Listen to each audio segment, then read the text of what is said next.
اگر نماز پڑھنے والا علی ہو اور وہ سجدے میں جائے اور کہے سبحان ربی الاعلیٰ، تو وہ سر نہیں اٹھاتا جب تک اللہ جواب نہ دے لبیک یا عبدی۔ تو نماز بڑی ہوئی یا نمازی؟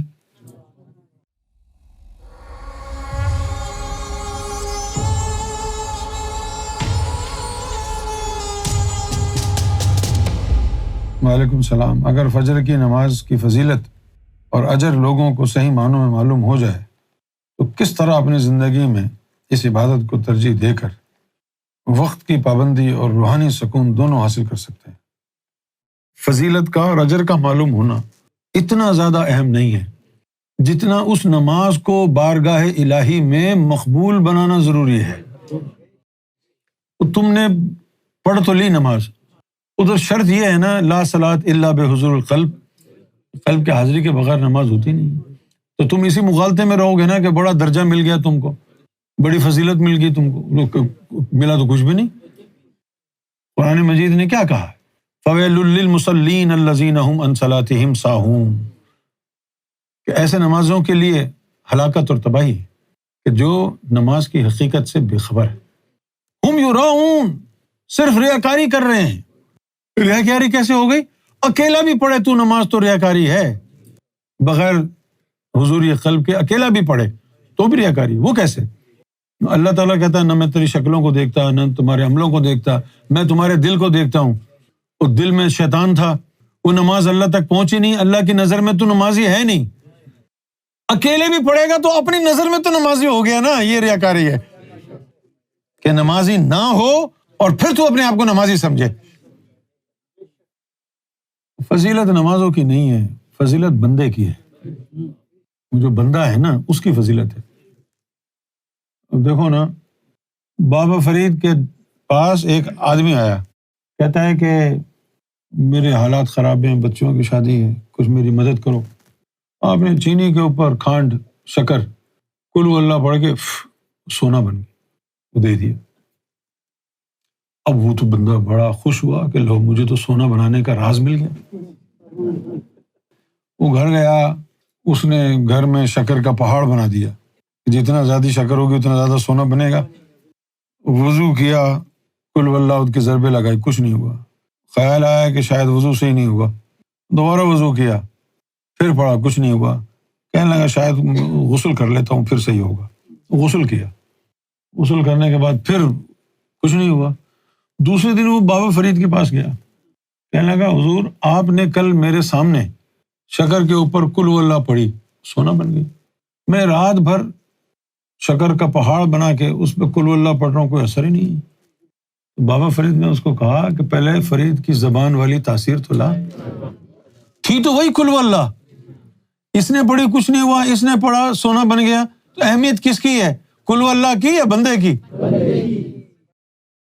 اب جو غوث پاک اپنی محفل میں آ کے بیٹھتے لوگوں سے خطاب کرنے کے لیے، اور آ کے بیٹھتے اور صرف یہ کہتے سبحان اللہ۔ غوث پاک کے منہ سے سبحان اللہ کا لفظ نکلتا تو وہاں سینکڑوں لوگ بے ہوش ہو جاتے، اتنی اس میں کیفیت، اتنا سوز و گداز، اتنا اس میں نور ہوتا۔ تم ہی تو سبحان اللہ پڑھتے ہو، تو کوئی ہوتا ہے تمہیں کچھ نہیں ہوتا، لوگوں کو کیا ہوگا؟ تو طاقت سبحان اللہ میں تھی یا پڑھنے والے میں تھی؟ یہی نقطہ ہے، طاقت نماز میں نہیں، طاقت نماز پڑھنے والے میں ہے۔ اگر نماز پڑھنے والا علی ہو تو اس کے ٹانگوں سے نیزہ نکال لو، پتہ بھی نہیں چلتا۔ اگر نماز پڑھنے والا علی ہو اور وہ سجدے میں جائے اور کہے سبحان ربی الاعلیٰ، تو وہ سر نہیں اٹھاتا جب تک اللہ جواب نہ دے لبیک یا عبدی۔ تو نماز بڑی ہوئی یا نمازی؟ نمازی بڑا ہوا نا۔ بڑے نمازی بنو، جب تو نمازی بن گیا نا پھر تیرا چلنا بولنا بھی نماز ہو جائے گا۔ جب تو کسی کا منظور نظر ہو جائے گا تجھے دیکھنا بھی نماز ہو جائے گا۔ بات نمازوں کی، تلاوت کی، روزے کی، حج کی نہیں ہے، بات تیری ہے۔ اگر تو کھوٹا ہے تو تیرا ہر عمل کھوٹا ہے۔